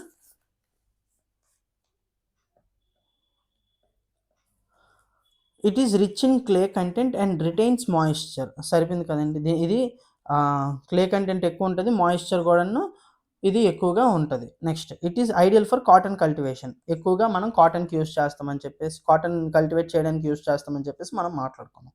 And next it is found mainly Indo Gangetic plains అట. ఇది తప్పండి. ఇది ఎక్కడ దొరుకుతుంది అండి? మనకి మ్యాక్సిమం డెక్కన్ అండ్ పెనిన్సులర్ రీజియన్లో దొరుకుతుంది. అంతే కదా. So 1 and 2 only. లేదండి ఇక్కడ చూసుకుంటే ఇదనమాట. ఓకేనా. ఇండో గ్యాగ్నెటిక్ ప్లేన్ అంటే ఇది ఇక్కడ. సో ఏది దొరుకుతుంది అంటే అదండి ఆలివ్ సాయిల్ దొరుకుతుంది అనమాట. ఓకేనా. నెక్స్ట్ హీ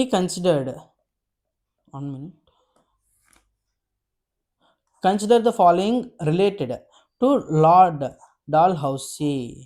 మనం ఇందాక ఇతని గురించి మాట్లాడుకున్నాం కదా. లార్డ్ డాల్హౌసీ అసలు ఇతను లార్డ్ డాల్హౌసీ ఎవరు అంటే ఇతను వచ్చేసరికి గవర్నర్ జనరల్ ఆఫ్ ఇండియా. ఇతను ఎప్పటి నుండి ఎప్పటి వరకు పరిపాలించాడు అంటే ఇతను 1848 నుండి 1856 వరకు పరిపాలించారని చెప్పి అన్నమాట. ఓకేనా. అయితే ఈ లార్డ్ డాల్హౌసీ డాక్ట్రిన్ ఆఫ్ ల్యాబ్స్ అనేది ఇంట్రడ్యూస్ చేశారు. ఇందాక మనం మాట్లాడుకున్నాం కదా. డాక్ట్రిన్ ఆఫ్ ల్యాబ్స్ అంటే ఏంటి? రాజు చనిపోతే, రాజుకు కానీ కుమారుడు లేకపోతే ఆ రాజ్యం ఈ బ్రిటిష్ వాళ్ళు సొంతం చేసుకుంటారు అనమాట. అది డాక్ట్రిన్ ఆఫ్ ల్యాబ్స్. ఓకేనా. అయితే ఈ డాక్ట్రిన్ ఆఫ్ ల్యాబ్స్ కిందన వీళ్ళు ఏ రాజ్యాలు సొంతం చేసుకున్నారు అంటే చూడండి, సతారా అనే ప్లేస్ని ఎప్పుడంటే 1848లో. నెక్స్ట్ సంబల్పూర్, ఇది ఎప్పుడంటే 1849లో. నెక్స్ట్ ఉదయ్పూర్ 1852లో. నాగపూర్ 1853లో. ఝాన్సీ 1854లో. ఈ ప్లేసుల్ని డాక్ట్రిన్ ఆఫ్ ల్యాబ్స్ కిందన వాళ్ళు స్వాధీనం చేసుకున్నారనమాట. నెక్స్ట్ చూసుకుంటే ఈ పబ్లిక్ వర్క్స్ డిపార్ట్మెంట్ అని చెప్పేసి ఇది కూడాను లార్డ్ డాల్హౌసీ తన పరిపాలనలోనే ఇది కూడా ఇంట్రడ్యూస్ చేశారు. అయితే ఈ పబ్లిక్ వర్క్స్ డిపార్ట్మెంట్ అనేది ఎలాగ యూజ్ అవుతుంది అంటే రోడ్స్ కన్స్ట్రక్షన్, బ్రిడ్జెస్ కన్స్ట్రక్షన్, అలాగే కెనల్స్ కన్స్ట్రక్షన్, వీటికి నెక్స్ట్ ఇంకేమైనా పబ్లిక్ ఇన్ఫ్రాస్ట్రక్చర్ కన్స్ట్రక్షన్ ఏమైనా ఉంటే ఇలాగా వీటికి మనము అప్పుడు వీళ్ళు పబ్లిక్ వర్క్ డిపార్ట్మెంట్ని యూస్ చేసేవారనమాట. అండ్ మెయిన్గా మనం మాట్లాడుకుంటే ఈ డాల్హౌసీ పరిపాలనలోనే మనం చూసుకుంటే ఇండియాలోని, ఓకేనా, ఇండియాలో ఫస్ట్ రైల్వే లైన్ అనేది ఇతని పరిపాలనలోనే వచ్చిందండి 1853లో. ఎక్కడి నుండి ఎక్కడి వరకు? ముంబై నుండి థానే వరకు. ముంబై టు థానే. ఇది ఎవరి పరిపాలనలో జరిగిందంటే డాలౌసీ పరిపాలనలోనే జరిగిందండి. ఓకేనా? అంటే ఫస్ట్ స్టేట్మెంట్, సెకండ్ స్టేట్మెంట్ కరెక్టా? ఈ passed the vernacular press act. ఇది తప్పండి. వర్నాక్యులర్ ప్రెస్ యాక్ట్ని ఎవరు అసలు ఇంట్రడ్యూస్ చేశారు అంటే లార్డ్ లిట్టన్ అనే వ్యక్తి వర్నాక్యులర్ ప్రెస్ యాక్ట్ని ఇంట్రడ్యూస్ చేశారు. ఎప్పుడంటే 1878లో. ఓకేనా? 1878లోని వర్నాక్యులర్ ప్రెస్ యాక్ట్ని లార్డ్ లిట్టన్ అనే వ్యక్తి ఇంట్రడ్యూస్ చేశారండి. ఓకేనా? ఇది మ్యాటర్. అసలు వర్నాక్యులర్ ప్రెస్ యాక్ట్ అంటే అసలు అది దేని గురించి అంటే మన లోకల్ లాంగ్వేజెస్లోని న్యూస్ పేపర్లు ప్రింట్ చేయకూడదు అని చెప్పేసి ఆ యాక్ట్ అనమాట. దాన్ని లార్డ్ లిట్టన్ గారు తెచ్చారనమాట. ఓకేనా? నెక్స్ట్ చూసుకుంటే which Indian athlete is associated with breaking the national javelin record and winning an Olympic gold medal. A athlete national javelin రికార్డ్ని బ్రేక్ చేసి ఇండియాకి ఒలింపిక్ గోల్డ్ మెడల్ని తెచ్చాడు అనుకుంటే మనందరికీ తెలిసిన వ్యక్తి ఎవరు? నీరజ్ చోప్రా అండి. నీరజ్ చోప్రా. ఓకేనా? అసలు ఎప్పుడు తెచ్చాడు అంటే టోక్యోలో 2020 ఒలింపిక్స్ అయినప్పుడు. 2020 ఒలింపిక్స్ అయినప్పుడు ఎంత దూరం తెలుసు? 87.58 మీటర్స్ ఇసిరాడనమాట. ఇసిరేసి గోల్డ్ మెడల్ ఇండియాకి తెచ్చాడనమాట. ఓకేనా? గోల్డ్ మెడల్ తెచ్చాడు. ప్రెజెంట్ కరెంట్గా అతను హైయెస్ట్ ఎంతంటే 90.23 మీటర్స్ ఇసిరాడనమాట. ఎక్కడంటే దోహా డైమండ్ లీగ్లో. దోహా డైమండ్ లీగ్లోని 90.23 మీటర్స్ ఇసిరేసి మనోడు ప్రెజెంట్ కరెంట్ చాలా హైయెస్ట్ అనమాట ఇది. ఓకేనా? 90.23 అని చెప్పేసి. నెక్స్ట్ మిల్కా సింగ్ గురించి మాట్లాడుకుంటే రన్నింగ్. ఇతనికి ఉన్న పేరు ఏంటంటే ఫ్లయింగ్ సిక్ అని చెప్పేసి ఇతనికి బిరుదు ఇచ్చారు. ఈ బిరుదు ఎవరు ఇచ్చారంటే పాకిస్తాన్ ప్రెసిడెంట్ ఇచ్చారండి. పాకిస్తాన్ ప్రెసిడెంట్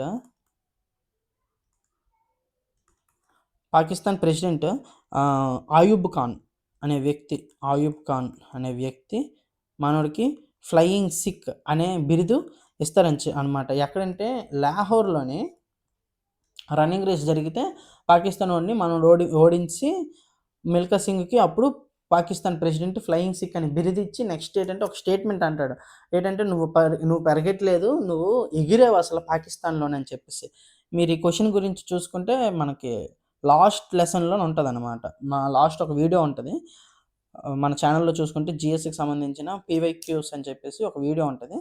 అందులోని ఈ మిల్కా సింగ్ గురించి నేను క్లియర్గా చెప్పాను. వీలైతే చూడండి. ఓకేనా? నెక్స్ట్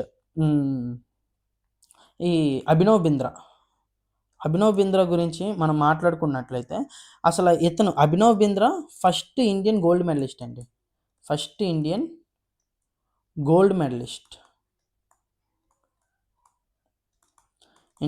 మెడలిస్ట్ ఎక్కడ వచ్చిందంటే బీజింగ్లో 2008లో వచ్చిందండి. ఏ గేమ్లో వచ్చిందంటే 10 మీటర్ ఎయిర్ రైఫిల్ షూటింగ్. ఇందులోని అభినవ్ బింద్రాకి అసలు ఫస్ట్ మనకి గోల్డ్ మెడల్ తెచ్చిన వ్యక్తి ఎవరంటే అభినవ్ బింద్రా. నెక్స్ట్ బజరంగ్ పునియా గురించి మాట్లాడుకుంటే బజరంగ్ పునియా అనే వ్యక్తి ఇండియన్ రెజ్లర్. మనకి ఇతను ఏంటి గెలిచాడంటే బ్రాంజ్ మెడల్ ఎక్కడ? టోక్యోలోనే 2020 ఒలింపిక్స్లో. ఓకేనా? Next the Konark sun temple known for its massive chariot like structure was built during the rule of which dynasty? సింపుల్గా ఏంటంటే కొనార్క్ సన్ టెంపుల్ ఏ డైనస్టీలోని నిర్మించారు అని చెప్పేసి అడుగుతున్నాడండి. ఈ కొనార్క్ సన్ టెంపుల్కి ఇంకో పేరు ఉంటుందండి. ఏంటంటే బ్లాక్ పగోడా అనేది దీని ఇంకో నేము. ఇది ఎక్కడ ఉంది అంటే ఒడిషాలో ఉందండి. ఎక్కడ ఉంది? ఒడిషాలో ఉంది. అయితే ఈ కొనార్క్ సన్ టెంపుల్ గురించి మాట్లాడుకుంటే ఇది యునెస్కో వరల్డ్ హెరిటేజ్ సైట్. ఓకేనా, యునెస్కో వరల్డ్ హెరిటేజ్ సైట్ ఎప్పుడంటే 13th సెంచరీలో దీన్ని ఇచ్చేశారు. ఎవరి ద్వారా? By king Narasimhadeva one. ఓకేనా, బై కింగ్ నరసింహదేవ వన్ ద్వారా ఇది కట్టించారనమాట. ఇది అతను అయితే ఏ డైనెస్టీకి సంబంధించిందంటే ఈస్టర్న్ గంగా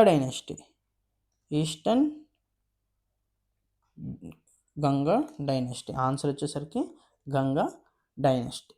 ఇదండి ఇవాళ క్లాస్. ఇవాళ 20 క్వశ్చన్స్ ఇవన్నమాట. అండ్ అయితే నెక్స్ట్ క్లాస్లోని క్లాస్ 2లోని ఇంకో 20 క్వశ్చన్స్ ఉంటాయండి. అలాగా టోటల్ మనకి 25 క్లాసెస్ ఉంటాయండి. ఓకేనా, please subscribe our channel and all the best for your NTPC preparation అండి. మీకు ఎలాంటి డౌట్ ఉన్నా నాకు కామెంట్ చేయండి. And please join in our Telegram channel. దీని యొక్క డిజిటల్ నోట్స్ అనేది నేను మన టెలిగ్రామ్ ఛానల్లోనే పెడతానమాట, పోస్ట్ చేస్తాను. మీరు ఆ డిజిటల్ నోట్స్ చూసుకుంటే మీకు క్లియర్గా అర్థమైపోతుంది అనమాట. ఇక్కడ కొంచెం ఈ అనోటేషన్ అనేది కొంచెం అటు ఇటుగా ఉన్నా, కొంచెం ఇబ్బందిగా క్లమ్జీగా ఉన్నా, అది మాత్రం మీకు క్లియర్గా ఉంటుంది అనమాట. ఓకేనా, డిజిటల్ నోట్స్ని తీసుకోండి, యాక్సెస్ చేసుకోండి, బాగా చదువుకోండి, బాగా ప్రిపేర్ అవ్వండి. ఓకేనా, ఆల్ ద బెస్ట్.